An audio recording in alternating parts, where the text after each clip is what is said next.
Fresh like I just got a contract. Fresh like I just got a max. Roll up this, we ballin' to the max. Fresh like I got a contract. Moving through the city, we be going. Alrighty, what's up, fans? How are you guys doing? We are here. We are live.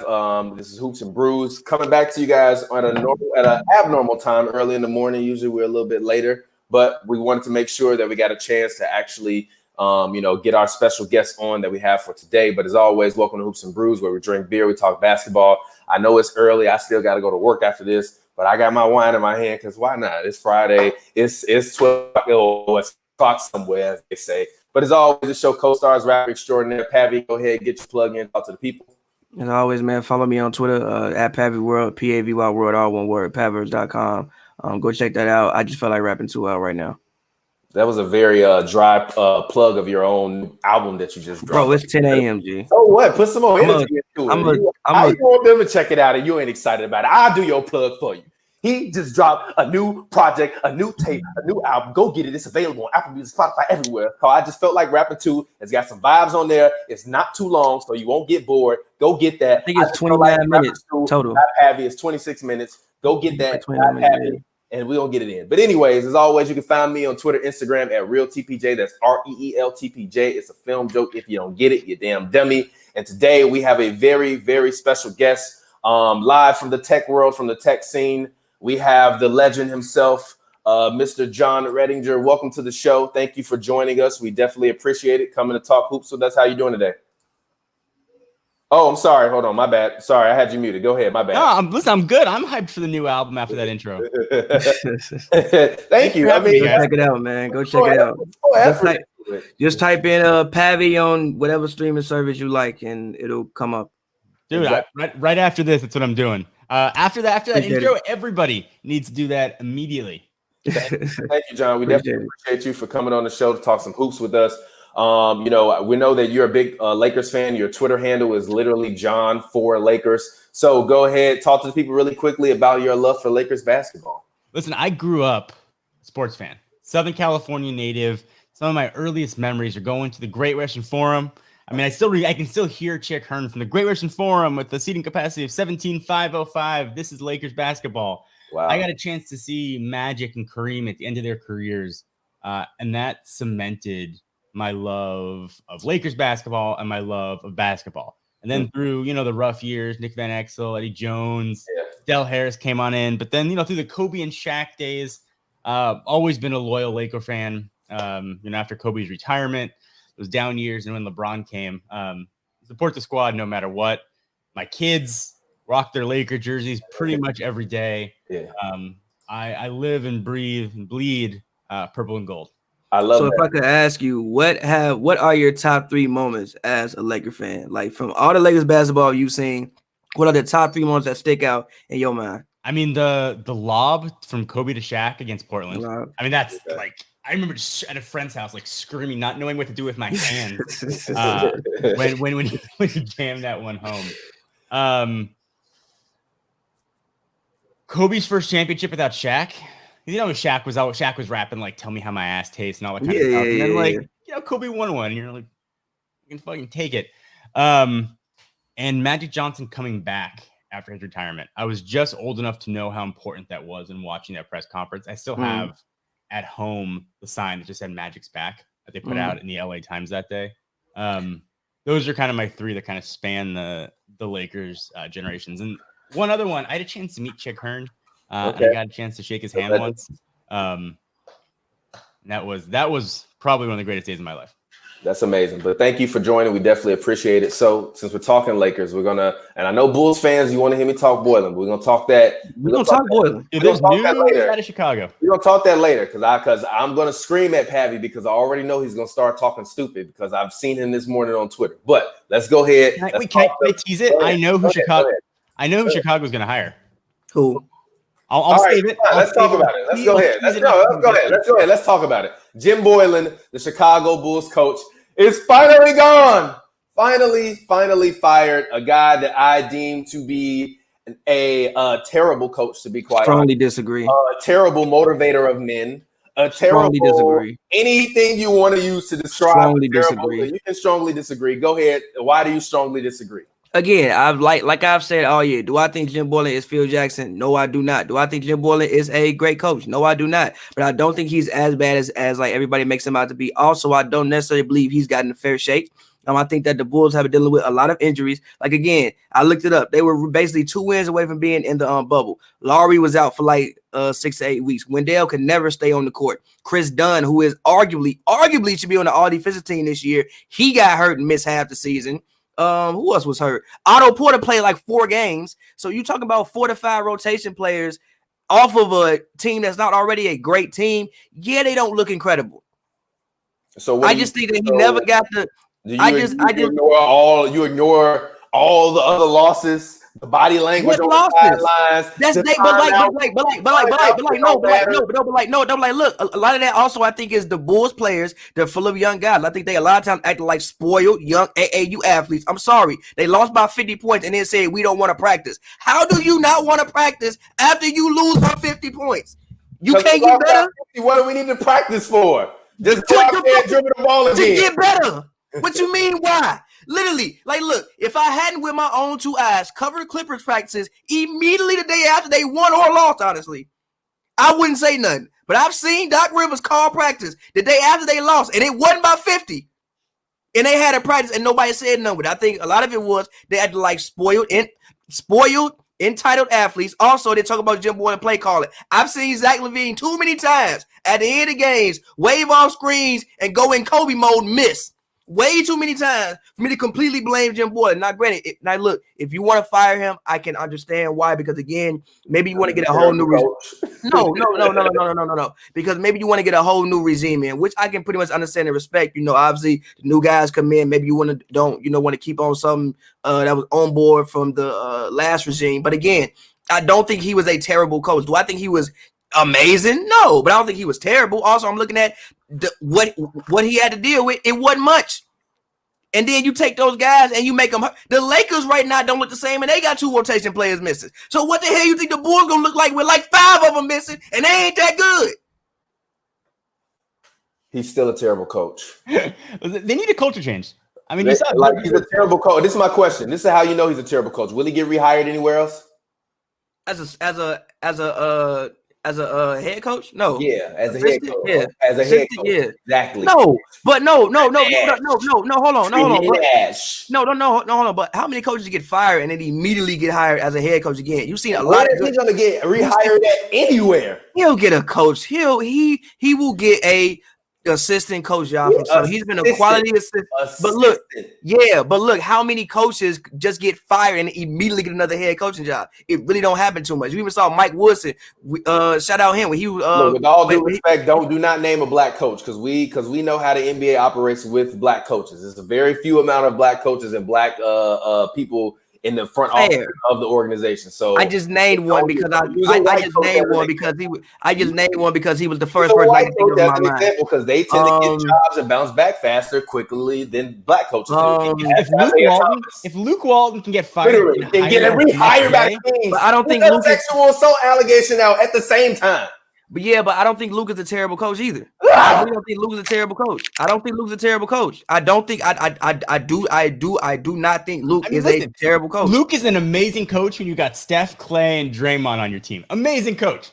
Win 60 straight games. Wait, hold on. But weren't the Lakers in the playoffs last year when Bron got hurt? So would we be saying the same thing? Yes, they were. They were literally before he got before. They were December. It doesn't matter. And they didn't like him then. Listen, it doesn't matter. But do you think that the Lakers just fall out the playoffs if LeBron is healthy the whole year? No, I think they make the playoffs. I don't think Luke Walton is a terrible coach. Also, they were on pace to make the playoffs despite Luke Walton on the strength of LeBron James. Those rotations last year were horrible. Those rotations, the players he was putting in, the lines he was putting in were atrocious. And then he wasn't even making changes when changes were necessary. Luke Walton, and I love Luke Walton. I was so high on him when he came down from Golden State. Laker legacy, bleeds purple and gold, and the dude was a horrible coach. I think he learned, and he's done a lot better job in Sacramento, but he was not the fit Plus, he got toned out by the players, and you're done once that happens. And that happens to Boylen. I honestly don't think he did a better job in Sacramento because we see guys like Buddy Hield feel as though he's currently being alienated and basically said he's probably gonna he's unsure about his future in there. Bogdanovich, I have no idea has been balling. He's been balling. He's been balling, but like, what is his ceiling? What's De'Aaron Fox's ceiling with Luke Walton as a coach? I mean, I think in general. De'Aaron Fox is a beast. De'Aaron Fox has a very high ceiling. He got a higher ceiling than Lonzo Ball right now, which I agree with that. All right, but you're not gonna convince me that Jim Boylen is a good coach. I didn't say he was good. I just said that I don't think he was as terrible as everybody made him out to be. And again, I don't think that he got a fair shake considering you put him in the middle of last season after you fired Hoiberg, who everybody hated. So he's on Hoiberg's staff. They already hate Hoiberg and the whole staff. He gets inserted, and then this year you see guys who consistently get hurt. And again, they were 2 wins away from being in the bubble. I don't think he was that terrible of a coach. My favorite part is he was a part of Hoiberg's staff. Yes, that's why they didn't like him, because they were like, hey, you were terrible when he was here, and you're terrible when you're here. But no, look, literally, what were people asking for with Hoiberg? More accountability and more discipline in the organization. So you put a disciplinary in Jim Boylen, and they want to act like spoiled brats. So what you want? Now look. Tom Thibodeau was a disciplinarian, but players don't. Half the damn team wasn't there when Tibbs was there. Also, the league was different. The league was completely different back then. Gee, what the hell happened in Minnesota? Tibbs couldn't do that shit with Wiggins and Cat. That ain't work. Trash. They was trash. They do that shit. Trash. But you can't do it no more. Hold on, wait a minute. When has Wiggins and Karl Anthony Towns made the playoffs? They made it once. And guess who they made it with? Tom Thibodeau. So stop that. You out of your damn mind. He got fired. Why? Because they ain't like him. No, he got fired because they were trash. Because Wiggins and Karl Anthony Towns are winners. No. He got fired because they didn't like him. Because they picked were the players. Trash. No. Was Jimmy Butler not on that team? Players, and he got traded. And he got traded. Who did Jimmy Butler say was the problem? Who did Jimmy Butler say was the problem? Exactly. The organization gave Wiggins and Cat that money. The organization. Can you listen to me? Answer the question. The organization. Cat and Wiggins. Okay, the people that the organization sided with, which is why he ain't there. So Tibbs ain't there. Tibbs ain't got a job right now because that shit don't work no more. Well, no, he got one now. Job because the players were trash and they were terrible, bro. Tibbs don't have it. Well, Tibbs. Well, no. Wait, hold on. Wait. Tibbs actually has a job now. Tibbs had a job with the Knicks, but Tibbs got fired because he tried to play hardball with those players, and those players were not having it. Especially the players who you just paid $150 million to. That's why he got fired, because they didn't like him. Because Wiggins and Cat didn't like him. Guys with no heart crumbled like cookies. That's what happened. But let's go ahead. We don't have a lot of time. Let's go ahead. Let's talk about Lakers versus Blazers. John, I'll let you actually start this one off. Are the Lakers in trouble if they face the Portland Trail Blazers in the playoffs? Listen, I have never rooted so hard for a Memphis team in my entire life. I'm going to get my John Morant jersey. I think they're in a lot of trouble. If they had home court, they were playing the first couple games at Staples. I think it's a different story. The bubble, though, is anybody's game. And Dame Lillard is a beast. A beast. After missing those free throws, dude's put up 2 60-point games. Man is a beast on fire. And what's scary about Portland is he has something to prove. Yeah, he feels disrespected in the league, and he is out to prove it. And the Lakers without Avery Bradley could fall victim, I think, very easily to Dame Lillard. I think very easily. Not to mention CJ McCollum, but I am terrified of Portland in a 7-game series. The Lakers look like they were just running drills. Mm-hmm. I mean, they looked like they were just like running. Like, maybe a basket. Yeah, that's what a lot of the fans were saying on Twitter. Like, I think they just wanted some cardio in this game. That's what it looked like. Now, playoff LeBron is, you can't discount that. Mm-hmm. We haven't really seen playoff Anthony Davis. I mean, a little bit, but we don't know. John? Yeah. Why do Lakers fans keep doing this to Anthony Davis? Why are you guys acting like this man has not been taking his own team to the playoffs? They went to the second round. Whoa. Again, what do we remember most about that series? Drew Holiday and Drew Holiday strapping up Dame Lillard. I literally do not remember. We do not remember AD in that series. Remember Anthony Davis still going out and putting up like 28, 12. I really don't, bro. It's no disrespect. It's no disrespect to AD. I do. He's done it once. He's done it once. You need to do it year after year to get that reputation. And it's not a knock on him. He just hasn't had a chance. He hasn't had talent around him to do it like he does now. Who's going to square? Who's going to square up against Dame? What, you can put LeBron on him? He's going to be gassed by the second quarter. Like what are you going to do? Hey, I mean, I think you all are in a lot of trouble. Honestly, I think your rotations are going to be put to test. I think that your front court, that everybody and that Pavy himself loves to brag about. He loved to tell me Dwight Howard was great, and how he should have some 6 Man of the Year votes, and how he was better than Maxey Keebler and all this. No, he was not. No, he is not. And JaVale. I don't even know. Honestly, it's Lakers fans all on the internet saying JaVale shouldn't even play in the playoffs. Listen, I think How do you feel about that? How do you feel about I think JaVale's got a role, and I think how him and Dwight have sort of shared and embraced the role of sharing the 5 duties is awesome. So I think that JaVale absolutely has earned the right to play, even if nothing else but a defensive stopper and 5 fouls in the paint. I will take those 5 fouls during that. And they're probably not even going to run at the 5 anyway. They'll probably just do a stretch 4 like they always do, and probably put Anthony Davis in there. If you want to play at the 5. Yeah, they're not going to play. They're not going to play many true centers. I'm terrified of Portland. And having said that, I'm still taking the Lakers in 6. Okay. How about you, Pavy? What do you think? Are the Lakers in trouble for Portland? Obviously, you had your Pavs Daily Take episode a couple days ago. Again, I told you this months ago when I said in a game 7, is it unrealistic to say that a Dame can't outplay LeBron? Am I like still wild for saying this? Do you think that like Dame can't outplay? In game 7, no. I'm still not thinking have you look against look, I don't. You hear me? You hear me talk about LeBron all the time and say I don't believe in LeBron. But game 7, Listen, bro. LeBron. I'm sorry.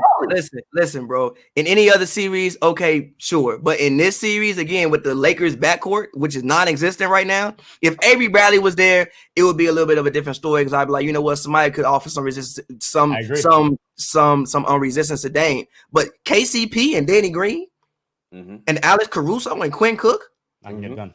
When you see what he was just doing to these other people who had better defenders than that on them, what? I mean, really? What? Do they have better defenders? That's a real question. Who do they play? They play. He put up. Well, Dallas didn't really have nobody to guard him. Dallas has no one to guard him. I love Luka, but Luka can't guard the turnstile. Luka can't. The Nets. He can give you 30, 10, and 10, but he gonna keep turning like a turnstile. The Nets, I think, have younger and more active defenders. Are they better mentally? Maybe not, but I think they have more younger and active defenders. And who was the game before that he put up 61 on? Who was the game before that? I literally forgot who it was. I forgot.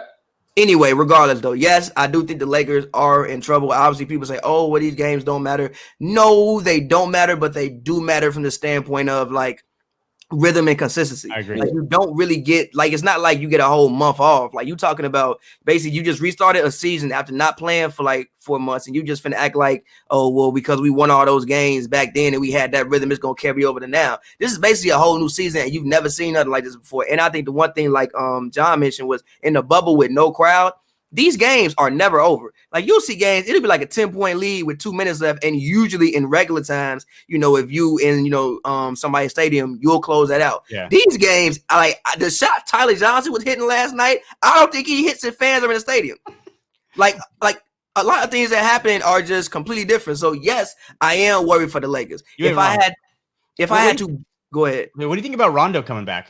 I think they need Rondo. I think that Rondo is one of the most important things that they need right now. And I think that because I think they have no backup point guard. I think that hurts them because of the fact that, like, let's say LeBron checks out because he has to check out. He can't play 48 minutes. Yeah. And if he checks out for like 7 minutes and not 7 minutes, but 3 minutes, and you give up a whole 7-point lead in 3 minutes, bro, like, we need somebody to come in and stabilize the game. And also, I think that Bron at his age should not be initiating all his offense from that far out from the basket. I think that Bron sometimes should be in the post, and I think that he should embrace that, and he should let Rondo run point guard, and Bron should go more in the scorer mode. Yeah, but you have to stop. How can LeBron be in the post when we have Dwight Howard and JaVale McGee or Anthony Davis on the floor? Court, because again, 80. How many minutes are you expecting LeBron to play? If LeBron has to play over 38 minutes a game or 36 minutes a game, number one, he might get hurt. Number one, he might get hurt. And number he's playing 36 minutes. Look, Frank Vogel. If LeBron got to play more than 36 minutes a game in the playoffs, y'all he's playing 36 minutes. He's playing 36 trouble. He's playing Lakers fans, listen to me. If LeBron got to play 36 minutes a game plus in the playoffs, number one, you better worry about his health. And number two, you're in trouble. You're in trouble. You're in trouble. You're going to be in trouble. You're going to be in big trouble.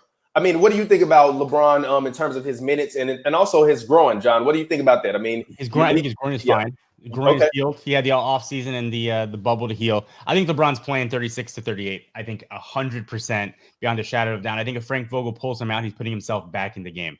I think that's who he is and who he has always been.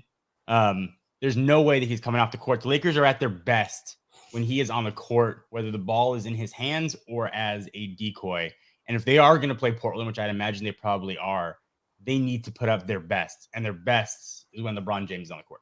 So this is also my other question for you guys. The Lakers currently are, I mean, I don't know. I mean, what are you both looking at as being the Lakers' core rotation of guys in the playoffs? Do you think that they like dwindle it down to an 8-man rotation? What do you think that the Lakers are going to do in terms of their rotations, both Pavy and John? I mean, we're not going to see Taylor Horton Tucker, I think, play big minutes against Portland.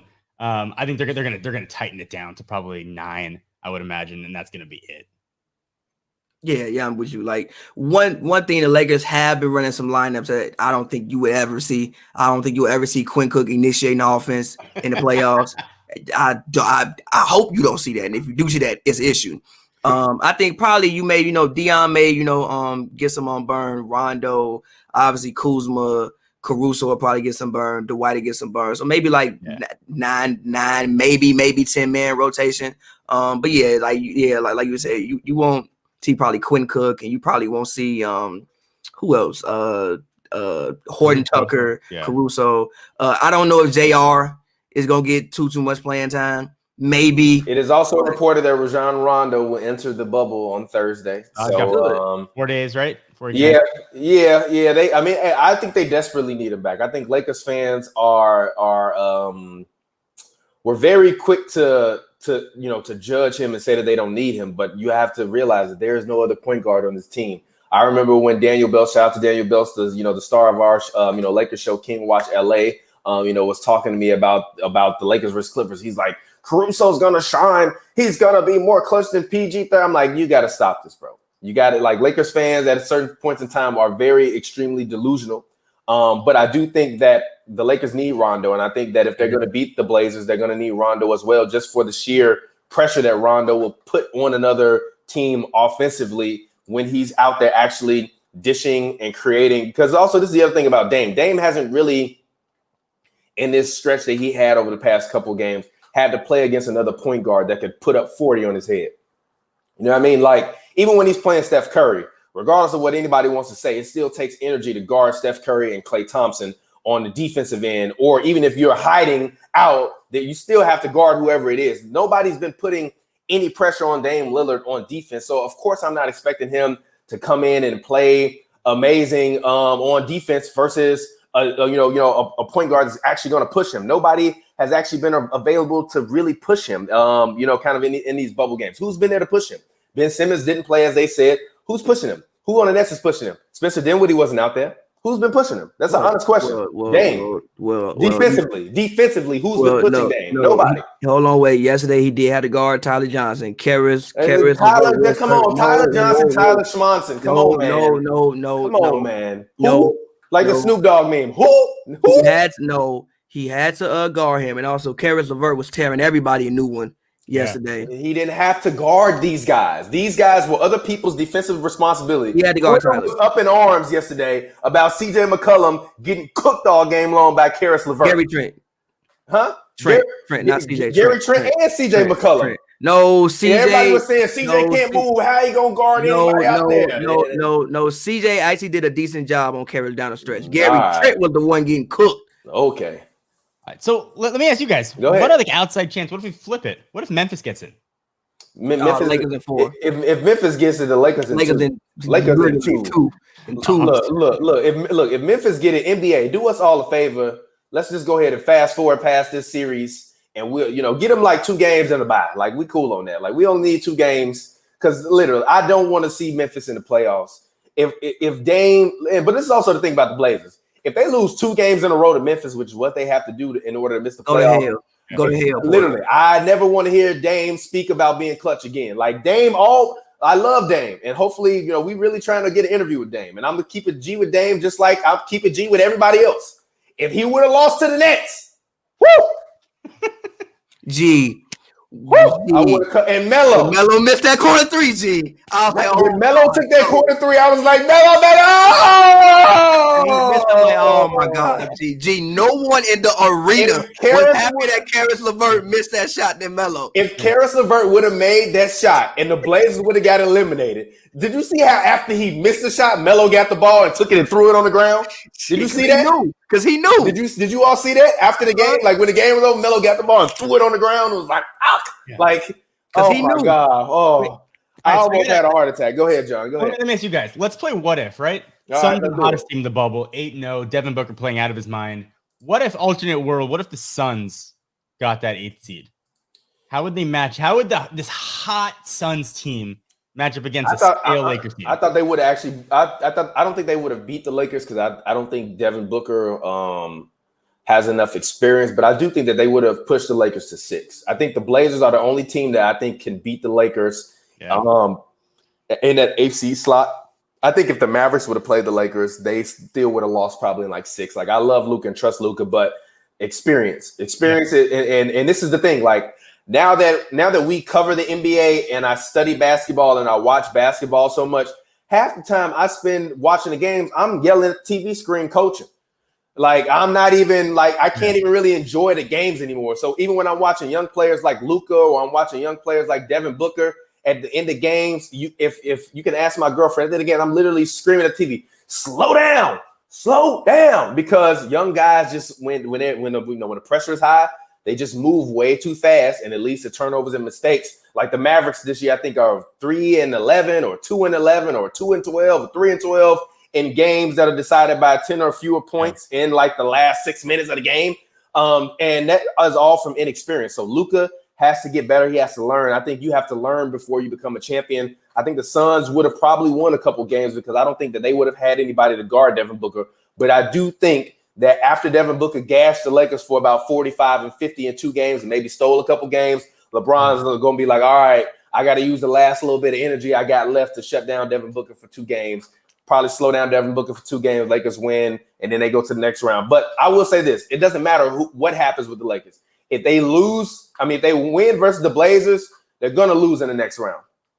I really think they're going to lose in the next round. I genuinely think that they don't have what it takes to beat the Thunder, and I don't think that they have what it takes to beat the Rockets. I think that the Thunder will beat them because of their perimeter play and their guard play and the fact that they have a rebounder and they have 18 to 20 point per game scorer in Danilo Gallinari, who when he was on the LA Clippers had to be the primary option on offense as far as the starters. On the OKC Thunder, Danilo is really like the 3rd, 4th option, and all of his shots are usually coming in rhythm now because CP3 or Shai Gilgeous-Alexander or Dennis Schroeder are running pick and rolls with Steven Adams, which is creating open shots on the weak side for guys to be able to get open threes. So I think that's going to be good for Danilo, and I don't think that the Lakers are going to have anybody that's going to be able to defend those guys on the perimeter. Like LeBron is too old to defend Dennis Schroeder or Shai Gilgeous-Alexander. Chris Paul, maybe, but even Chris Paul, he's a crafty guy that will get a guy like LeBron in foul trouble. I've seen Chris Paul is still flopping all over the bubble. He had a flop in the game that they won the other day. I'm like, how do you even think of this? Like when a grown man is running at you full speed and you got 0.4 seconds left on you got 0.4 seconds before y'all make body-to-body contact. How do you think, okay, when he hits me, I'm going to turn and act as if I got hit by like a war martyr and explode all over the floor and get I genuinely be like, how do you think of this? They need to give out awards for that. It's called the Vlade Divac's Flop Award. Yeah, exactly. But let's actually talk about this. Bubble MVP. Who's your bubble MVP, guys? Dame Lillard. Conversation over. Devin Booker. I'm going to go with Dame Lillard. I would have gave it to Devin Booker, but the problem is that Dame Lillard made the playoffs. You know, the problem is Dame put up 61, 51, and 41. That's the problem. But Devin Booker has been better. His team has played better, and he's done. He ain't. Yes, he has. No, he hasn't. 8-0 says differently, big fella. No, he hasn't. 8-0 says differently. 8-0 says differently. No, he hasn't. 8-0 says differently. 8-0 says differently. 8-0 says differently. I'm sorry. I'm sorry. The team has been better. He has been better. No, he hasn't. The team has been better because of him. He 61, 51, and 41 three straight games. Hell no, he hadn't. Because we won all of the games that we played, and I played big in all of the games that we played. So what do you consider MVP? The best individual player or the player who raises their team the most? The best individual player. I deem it to be the player who raised the team the most, and Devin Booker raised his team the most. But the thing about it is, I give extra kudos to guys who make the playoffs because I believe that you play to win the game. So if you play to win the game, I got to give it to Dame. But if we talking about Devin Booker, if the Suns would have made the play in, like literally, if Memphis, if Giannis wouldn't have got suspended for headbutting, Mo Wagner, he would have played in the first half. The Grizzlies wouldn't have had that big lead, and then the Phoenix Suns would be playing the Portland Trailblazers in the play-in, and then that game to me would have decided who was the bubble MVP because whoever made it to the playoffs would have been the bubble MVP. But when you get eliminated and you don't make the playoffs, I can't say that you're an MVP. Same way I can't give somebody that didn't make the playoffs in the NBA regular season. If it was under normal circumstance, the MVP, regardless of his numbers, if his team didn't make the playoffs. So, I mean, I have to give it to Dame. I think Dame deserves all of the credit that that he's getting right now. He's been balling. Yes, he did miss the free throws, but it happens. I mean, Michael Jordan had to fail. And also, I think the thing about even with the free throws, both of those free throw misses were short, I believe. That's because he was tired. I mean, he jacked from half court all game long. I'm sure his arm tired. They'd probably be icing that man up like Tom Brady after the game. But let's go ahead. Let's actually talk some playoff matchups. John, who do you have in the Jazz Nuggets series? This is going to be probably a snooze fest of a series, but I do think that this is actually going to be a pivotal matchup because I think that if the Nuggets come out and they dominate and Michael Porter Jr. comes out and he dominates, I think everybody else, everyone, including the Clippers who have been getting dog walked by the Nuggets basically all year in games that actually matter. Yeah. The Clippers was been getting their ass handed to them by the Nuggets in games that actually matter. But also Gary Harris is in there, so it's a little different dynamic. But honestly, Bol and Michael Porter Jr., the way they've performed in this bubble, which is also the other thing, rookies I think are going to shine in the bubble because there's no crowd. So for them, it's just a game of pickup. And in a game of pickup, the pressure isn't really that high. Like Melo missed that shot, and we're mad at Melo for missing that shot because Melo has a history of making shots, but Melo also has a history of missing shots recently, right? These rookies, they don't have any prior context, in the league. So for them, I feel like they're playing with house money. So I actually think that the Nuggets are going to win this series, and I actually think the Nuggets are going to win this series. Actually, did I pick the Nuggets? Let me look at my official playoff bracket. Yes, I picked the Nuggets. So I'm going to go with the Nuggets actually win 4-1. John, what do you think? I mean, actually, I tend to agree with you. I can't wait to see Bol. I think seeing him play is amazing. Just when he puts his arm. But both teams sucked in the bubble. I mean, going 3-4 and 3-5. So these two teams I think are coming in cold. But you're right. You can't put too much pressure. You can't rely on the rooks. Yeah, I agree. I think Denver's going to run away with this one. Yeah, but I also think if Michael Porter Jr. this series averages 20, beast. If he averages 20, the Clippers better be worried because they don't really have an answer for Nikola Jokic. And I think he might be the key to the championship in the NBA this year. I think Nikola Jokic is a guy who had a great playoff last year, played really, really well, came up, played big minutes in the series versus Portland, even though they actually lost that series. But I felt like they were missing that guy. If Michael Porter Jr. is going to come out and ball and play in rhythm, a lot of people have compared him to T-Mac, or said that he looks like a young T-Mac. I'm not actually upset at that comparison. My comparison for him when I first saw him early this season in person was I said that he kind of, to me, looked like a stronger version of Kevin Durant, a smaller in height, but stronger version of Kevin Durant. So I'm not mad at the T-Mac comparisons because I think that they're both, in terms of scoring potency, on the same level. I just don't think T-Mac is as great of a player. You know what I mean? Yeah. Pavy, So what do you think? Oh, no, go ahead, John. You think Denver has what it takes to get out of the West? I think they do, but only if Michael Porter Jr. hoops, because with Gary Harris being out, they're going to miss some shooting on the perimeter. And I don't trust Jamal Murray in the playoffs because I saw his work last year versus Dame. And when they needed him to step up and make those big shots at home, he didn't do it. So I'm going to need Michael Porter Jr. to go out there and create mismatch, or even if Michael Porter Jr. can give them 18 a game, that's crazy. But if he can give them 18, 5 rebounds, 3 assists a game and not get cooked on defense, they're going to be fine, because I think he's going to wind up having a couple 30-point games in the playoffs because he's a rhythm scorer. And I also think that he's a streaky scorer at this early stage in his career. I think as he gets older, he'll become much more of a true rhythm scorer where everything he's getting is just when he gets touches. I think now it'll be a little bit more streakier, but I also think the fact that I don't think Mike Malone is the biggest fan of Michael Porter Jr., or at least I thought he wasn't. I still don't think he is. Like, I look at the thing Michael Porter Jr. is doing, I'm thinking, okay, yeah, you might want to take the training wheels off of him, but I don't give a damn. If Magic Johnson can go out in the finals as a rookie and win finals MVP, you can't tell me you have a guy that's sat out for a year with back ailments that's coming back in a league in which the rookies from last year are balling this year. Play the man. Go ahead, Pavy. Talk to us. I think that Jamal Murray has to get out of Michael Porter Jr.'s way. Sometimes down the stretch when I see Jamal Murray has the ball, like I know why, because like historically for like the Nuggets, Jamal Murray has been that guy for them. But I just personally think everybody in Denver is playing, like if you talk about options, I think everybody's playing one option too far up. I think Porter should be the number one option. Now, will that happen? Who knows? But I think he does have that potential for them. And I've said since day one, I think that Michael Porter Jr.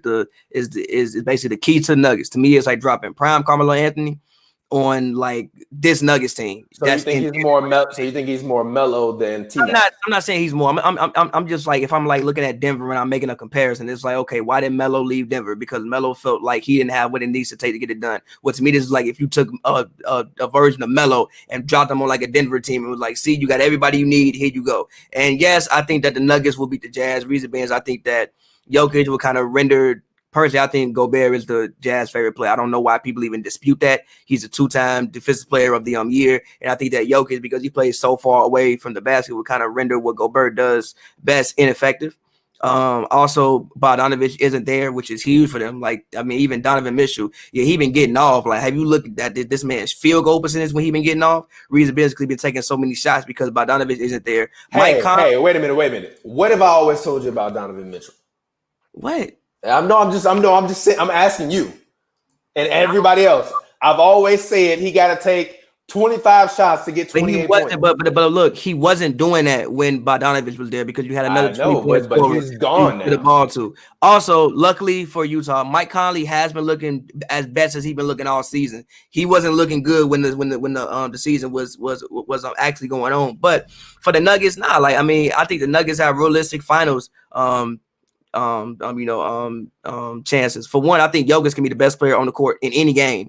Number one, I think if you got the best player on the court in any game, you got a shot. And again, yeah, Michael Porter Jr. does add a whole new element that they just did not have before. For one, he helps you rebound it. Like, in all these games, yeah, he getting 20 points, but usually he getting like 10, 11, 12 boards too. So he's also helping you on the boards. Again, they added Boylen and these people they got off the bench who I've never heard of before be hooping.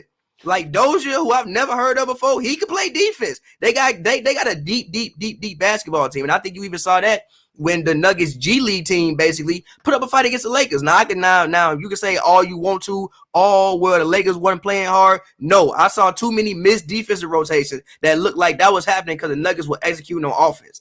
So to me, it's like the Nuggets got a pretty deep team, and if Will Barton can come back, he's still out, and Gary Harris can come back and give them anything, I think everybody should be scared of this Nuggets basketball team because they got a deep team. They can go 10 deep with no problem. Better than most teams can go 10 deep with no problem. Yeah, I agree with everything you said. So let's go ahead. Let's move on. Let's talk Clippers, Mavericks. Obviously, we covered the LA Clippers as media. What do you think are the Mavericks' shot, against the Clippers, Pavy? I think they have a shot if Porzingis is going to continue playing the way he's playing right now. I think that Phil Jackson got it right when he said Porzingis is not a number one. He's not. If Porzingis is your number one, you're not going to go very far. But if he's your number two, doing the things that he can do, I think that's big, but I can't see how they beat the Clippers because again, I don't understand why people guard Luka with point guards. It just never like he's 6'7". He's because you can't really guard him with any. You can't because of the spacing that they have on the floor with Curry out there. If Curry wasn't good, I would agree with you. Yes, you can. The thing about it is most people just don't have like 3 great wing defenders like the Clippers do. The Clippers literally have like 3 to 4 wing defenders. Mm-hmm. So you can throw Kawhi on them. You can throw PG on him. You can even throw Pat Bev on him. And this is just me thinking off the top of my head. Yeah, I think I saw TNT graphic. It said Luka was shooting 31% against the LA Clippers this year. Yeah, because but the craziest part is he was still averaging like 28, 9, and 8. Because they actually have the defenders to be able to switch off and guard him consistently. Most teams really probably only have 1 wing defender. And then with that, if like Luka flops a lot, so if he gets you in foul trouble, then your best wing defender is completely off the court. I don't think they have a chance against the Clippers. I think that they can win 1 or 2 games because again, I think that Porzingis presents matchup problems for them. And even if even when Trez comes back, and I think Trez is actually in the bubble right now. The thing about Trez is Trez doesn't really like to come out to the perimeter and guard. KP be pulling up from like half court sometimes with like just coming down Trez and to pull up from half court. So I don't think their bigs really want to come out in space and guard. So if Porzingis can come out here and average like 30 in the series, I would give them 2 games. Other than that, I think 5-game series. I don't think the Mavericks have much of a chance against the Clippers. John, talk to us. What do you think about this series? Do you think that the Mavericks have any shot at all? Listen, I think the only shot the Mavericks have, the Clippers haven't really been whole in the bubble. Like they haven't all played together. I think that's the only hope that Dallas has. And that's not a knock on Dallas. The Clippers are just too deep and too strong. If everybody's healthy coming out of LA, Dallas doesn't have a chance. And I love watching Luka play is like it's like a privilege to see him hoop. But getting past LA, I'm not sure any team in the league has what it takes, let alone Dallas. You look at the Clippers center, Ivica Zubac, who still kills me that Magic Johnson gave him away. Dude was averaging 13 and 11. Like, if Zubac is averaging double-digit points, Baby Marc Gasol. I've been calling that. Like I said, Zoo is actually a very sweet guy. And anytime media members want to talk to him and ask him questions, he always answers questions. So I said, like Stephen A. had Allen Iverson. I have Ivica Zubac. I love Zoo, but Zoo has been hooping. I think you're right. I just think that I will say this. Doc, I love you. I literally love Doc Rivers as a human being. I actually genuinely have a love and appreciation for most of these Clippers guys. They're all actually very good guys. But I'm telling you now, don't do it. Don't do it. Cause when y'all see me next season, y'all gonna be mad and y'all gonna want the smoke. Cause don't do it. Don't let Luka run wild. Do not do it. Cause I swear, if they cough up this series on some fluke-ish, it's gonna be bad. We thought the Heat losing in 2011 was gonna be bad. Oh my God.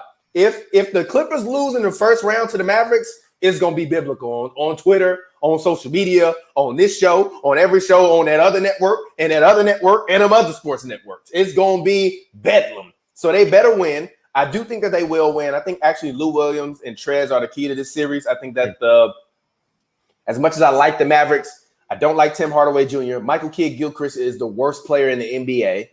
He's there for defense, though. He's there because he's Did you see what Devin Booker did to that man? Yeah, I'm he hit that man with a jab. No. He's there for defense, and like that's why he's playing now. Gilchrist is the worst player in the NBA. The worst player in the NBA. Get that man off the floor. Period. He's there for defense. And Tim Hardaway Jr., I'm sorry, Donovan, Mitchell, for disrespecting you. I am. That's all I can say is I'm sorry for disrespecting you and comparing you to Tim Hardaway Jr. But I do think that the Clippers are going to win this series, and I think they'll win in 6. What do you guys think? How many games? 5. If you're Doc, though, how many minutes are you playing Kawhi in the first round? However many you want to play. However many you need to play. I think Kawhi's health this season has been very well managed, and I think that any talk about him potentially being unhealthy is all overblown. I think that he is extremely healthy. I think he is geared up and ready to go. I think for him, I just want him to just be able to gel offensively and defensively once the season once the season turns up a notch in the playoffs. I'm not worried about him at all. They don't have any back-to-backs. I think he'll play every game, and I think he'll play anywhere between 32 to 38 minutes a night. I think we saw last year in Toronto, they rested him the entire year so that way he could play the entire playoffs. So he's going to play the entire playoffs. And I actually think Kawhi Leonard has the chance to be the NBA bubble playoff MVP. I think that Dame can have the regular season MVP, and if they're going to nominate a playoff MVP, I think Kawhi has a chance to actually do that because he's been a guy that's still been kind of flying under the radar, even though he's having still a top 5 season in the NBA this year. So I think we'll see. So let's go ahead. Speaking of, seasons, let's talk about the Rockets versus Thunder. Pavy, the Rockets are your team. Go ahead, talk about it. What do you think is going to happen? I'm kind of scared for the Rockets. Well, number one, I just think the Thunder are a bad matchup for the Rockets in general. Like I remember even when I think they came to OKC, I think both of them played that day and like they got cooked by like 20. I just think that one, Chris Paul is cerebral. Chris Paul also knows the offense. Chris Paul is a basketball nerd. He's talked about it many times. It's not like the Rockets do things that surprise you. Like, you know what they're going to do. It's just like, are they going to make shots and can you stop it? I think that the Thunder do have the perimeter defenders to be able to guard them, especially if Russ isn't healthy. He has a strained quad. We don't know how bad the strained quad is, but we do know he's probably not playing game 1 and game 2. So I don't know how bad it is, but we know he probably not playing. I think that, you do that. You got Shea to, put on Harden. You got Dort to put on Harden. Don't sleep on Andre Roberson, who granted he is, 2 years removed from that patella tendon that he tore, but now it looks like he can actually shoot a 3 when he's wide open to be able to stay on the court offensively. And if he can do that, we got to remember that 2 years ago when he went down, he was arguably in the Defensive Player of the Year conversation, if not the Defensive Player of the Year. Like, that Thunder team was basically built off their defense, built off the fact that you had Roberson and you had PG. You bring Dort, you bring Roberson, you bring Shea, you bring Chris Paul. All these guys to guard Harden, especially if Russ not there. And now you depend on Eric Gordon and Austin Rivers and all these guys to not only make threes but also make plays. I don't know. This series scares me. I thought it was like Rockets in 6, even if it was healthy. Now that they're not healthy, I think it goes 7, and we have no idea what could happen in Game 7. Literally zero idea what could happen in Game 7. And Chris Paul is mad. He is mad. He is old, cerebral, and mad. And Russ ain't there. It's just ironic they traded Chris Paul because of health, and now like Russ get there and like he broke down. Like, come on, G. Yeah, John, what do you think? I mean, I think Houston's going to go as far as they can at protecting the glass. If they don't protect the glass, if they don't rebound with Russ out the first couple of games, I think it's going to be they're in for a rough. I really like that analysis, actually, because with Russ there, he is a guy, Pav, you've talked about it many times. He's playing their center. He's also crashing to the rim every single time after a missed 3 or a missed jumper, and usually picking up either offensive rebounds or grabbing defensive rebounds on the defensive end. You're right about that. I agree. Which real quick, why you saw? I think Harden had 17 boards against Indiana. That's why, because Harden got to step up and he got to go rebound. Because Austin Rivers obviously is not, like you said, rebounder that like Russ is. But the thing about it is that going? That's granted. Now we've never seen Harden in playoffs with this much rest. So Harden usually has like a huge responsibility on him. Maybe the rest, helps, even if Russ can't get back, 100% completely right. Maybe the rest help, Harden out. So that's one plus that the Rockets do have, even though Russ is banged up right now, is we've never, ever, ever in our lives, really, since Harden has been, the head of the snake in Houston, seen a refreshed Harden going into the playoffs. That's one thing that they do have, but this series still does scare me for Houston. No, I agree. So the question is, how many shots is Harden going to take if Westbrook is out? And Westbrook comes back, his game relies on him being healthy and jumping and getting to the basket. If he's hurt, got a quad injury. Yeah, if he's hurt with a quad, like, is he just a decoy on that? I'd be scared if I was Houston. I think it's going 7-2, and I think it's just a coin toss. I think if it goes 7, the Rockets are going to lose. And like I told you, I think the Lakers better be worried, because I also think that this series is going to be a huge test for either one of these teams. And I think the confidence that either one of these teams will have after winning this series is going to be something that we haven't seen before headed in, for a team headed into the second round, especially with no crowd. The other part about Chris Paul, to me, not being clutch in the second round, I think a lot of the time, because I just never thought he was a great away player. I never thought he was a great away player, but quite honestly, he was never a great home player either, because they would still lose at home in Staples. So, I just think that I think this season for me, and I've said this before, and people have called me crazy, I think it's Chris Paul's best season personally as a pro. I think that I've seen him get the best out of the least, and I've seen him get the best. This isn't. I disagree with that. I disagree with that. I've never heard of Lou Dort. Andre Robertson hadn't played in 3 years. This team's We've better been trying to trade Steven Adams for 2 years. Danilo Gallinari, toss-in trade guy. They traded 6 first-round picks for Paul George. This team is better than those Hornets teams, bro. I think they're about what and what, and I think Chris Paul has done a great job with the least amount in doing the best job in his role. That's my personal opinion. But I am going to take the Thunder to win this series. Well, you know what? I picked the Rockets, but I only picked the Rockets if Russ was healthy. If Russ is going to literally be out 2 games, this is going to go 7, and I'm going to take the Thunder. I think if James Harden wants to prove to me that he's not small game James, you put this Thunder team out in 6 games. Get him out of here. Get him out of here quickly. Because also, I don't think James Harden is that guy. So if he's that guy you've been telling me he is, then get him out there quickly. On Harden because they're gonna double him literally the entire. They're gonna do basically. They're gonna do basically what like even what the Nets did last night with Dame. Literally at half court, he's gonna see 2 people. He's gonna have to pass the ball. That's gonna be either Austin Rivers, Eric Gordon, Ben McLemore, whoever else, Daniel House. Then they may lose in 4. I mean, they may lose in 5. But no. This thing about the Rockets is them with them playing small ball. They do have 5 shooters on the court. So technically, you giving up an open 3 all the time, and they shoot 63s a game. If they gonna shoot 63s, end up making 25. That's like 30%. But you made 25 threes. G. You still outshoot most people, even if you do shoot 35%. So if they can just make shots and also be able to play make. The thing about Eric Gordon being back now, with Russ being out, is that it gives you another straight line ball driver. Mm-hmm. Before you really only had like one with Austin if Russ wasn't gonna be there. And also this may help EG get back in a rhythm because he will be counted on more than what he would have been counted on with Russell Westbrook. Look, I just want to say there's a clip of Kevin Garnett out there when Eric Gordon was shooting the ball in New Orleans. All right. And if you know what clip I'm talking about, go back and watch that. That's how I feel about Eric Gordon in any kind of competition that's gonna matter. It's not going trash ass. Like, no, he's gonna fold up and wilt, and James Harden is gonna wilt like a flower in the sun, like he always does when it comes down and it gets thick. I think the funniest part is this first round series is versus 2 guys to me that are perennial chokers. I'm not gonna say that they chokers, bro. They're perennial chokers. Chris Paul and James Harden are perennial chokers. So I'm gonna be very excited to see that one of them will be able to get out there. Wait, I just can't get behind that, bro. The man done went 7 with the team that people say is the team of the decade and lost in 7, but people say he a choker. No Kevin Durant, no Kevin Durant, no Kevin Durant. No Kevin Durant version of the team won 73 games. That's not the same team. The team before had a way better bench. Stop disrespecting the Warriors. They went 7 with Kevin Durant on the floor.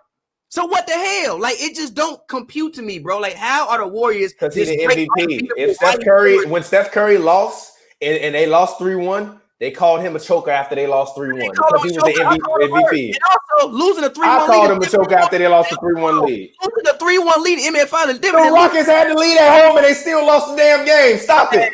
A 3-2 lead and then Steph Curry had 0 in the first half and finished the game with what, 31? And you sit up here talking to me about that he didn't choke?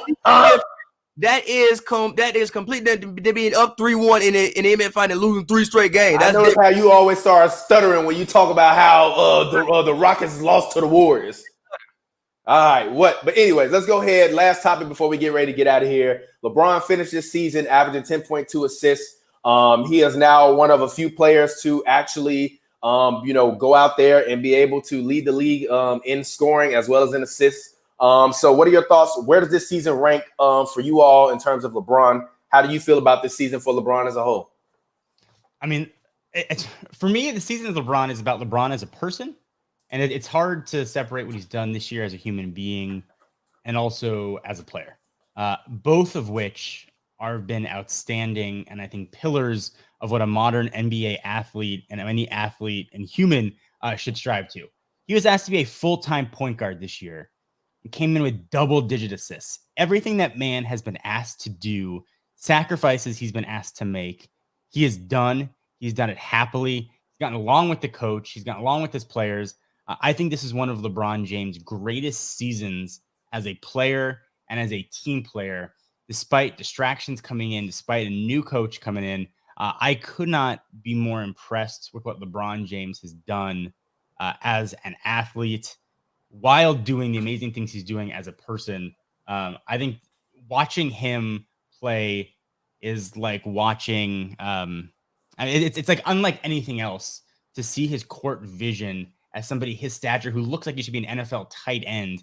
He has no business doing what he does at his size. I cannot say enough about LeBron James this year. And I think, and I probably get some flack for this, but I still think that he is the NBA MVP this year. He's not, but Pavy, go ahead, continue.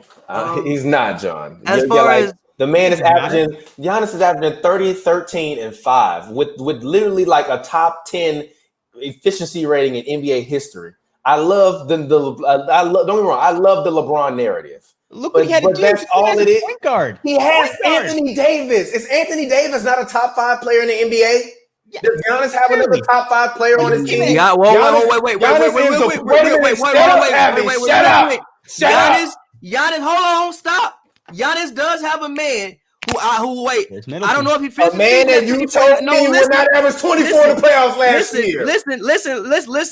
That don't matter. Case for the point is, I don't know if he finished it, but he was at 50, 40, 90, and only 5 people in the history of basketball. He on the list with Larry Bird, Dirk Nowitzki, and Steph Curry. I'm just saying he did have that. You could make an argument if you wanted to that Chris Middleton is having a top 10 season in the league. He didn't finish 50, 40, 90. He was close, but he didn't finish it. And no, he's not having a top what? Top 10. Man, arguably. I know you don't do drugs, but you efficiency good though. No, but look, Anthony Davis, Chris Middleton. I'm not. No, that's not true. Man. But as far as where it ranks, I mean, LeBron played 17 years, so I'm not about to literally sit here and try to rank LeBron's season to me. I'm not about to sit here and literally try to rank literally every single season that he's ever had. That's like just entirely impossible. And even still, 13 best season for LeBron. LeBron has had a lot of incredible seasons. They've been MVP candidate for like all of them seasons, so that's not a terrible thing to say. But as far as just enjoyable seasons, it's been one of the most enjoyable seasons I've ever like Bron's highlight tape from this year is crazy. He's dunked on people. He's made, great passes. He's pulled up from half court. He's done it in a, Lakers jersey. He's been a model citizen. Even people talk about, like, I've even seen LeBron run plays this year. I've literally seen LeBron allow himself to be used in sets this season. And I think that people, always, he going to run over Frank Vogel. He hasn't done that. Like you said, he's been a model citizen. He could have easily, I haven't seen him really throw teammates under the bus this season. Like I've seen him do sometimes in past years. So I remember when he did it with Kyrie when like I think Kyrie had like 0 assists. He was like, that's never gonna happen again, something like that. Like I've seen him do that with other people, and he hasn't done that this season. Now you can say because he's older and he want to keep AD. All these things may be true. Maybe he's learned from his other situations that happened with other players. Maybe learn from the Kyrie situation. I don't know, but for me, especially when you look at the things that he had to deal with off the court this season, which are kind of like unprecedented, and like nobody prepares you to deal with some of the things off the court that he had to deal with this year. We ain't got to get into them, but he had to deal with a lot of stuff off the court this year that I think he has to be commended for. We have to stop. All right, man. Kobe's passing affected everybody. I hate how we all LeBron was the only one that had to deal with Kobe. That's literally